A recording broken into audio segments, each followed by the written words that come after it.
Magandang araw! Another day! Syempre, another request granted na naman from the comment section. Alam nyo ba na ang dami rin nagre-request nitong orange? Kaso lang, hindi ko na mahanap yung mga screenshot. Kayo ba naman, pinuno nyo ng comments yung mga drawings natin?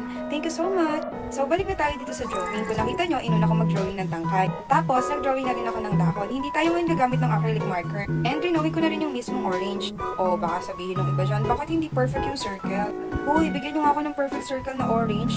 Parang wala pa naman ako nakikitang perfect na bilog na orange, diba? Nilagyan ko din siya ng guhit-guhit na malapit din sa tangkay. Diba ganun yung orange, medyo may pagkakulubot at bukol-bukol. So, ang ginagamit ko nga pala pang color dito, syempre, itong favorite kong brush pens. Diba, hindi lang siya pang calligraphy, pang color din siya, ang ganda-ganda.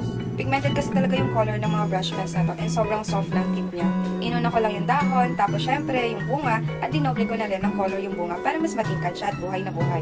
Next naman ay tuldok-tuldok, gamit pa rin yung orange na brush pen. Alam niyo yun, di ba may mga butas-butas yung orange, pero hindi naman totally butas. At syempre, wag natin kakalimutan yung last but not the least, yung white pen. Very important yan para mas mukhang realistic.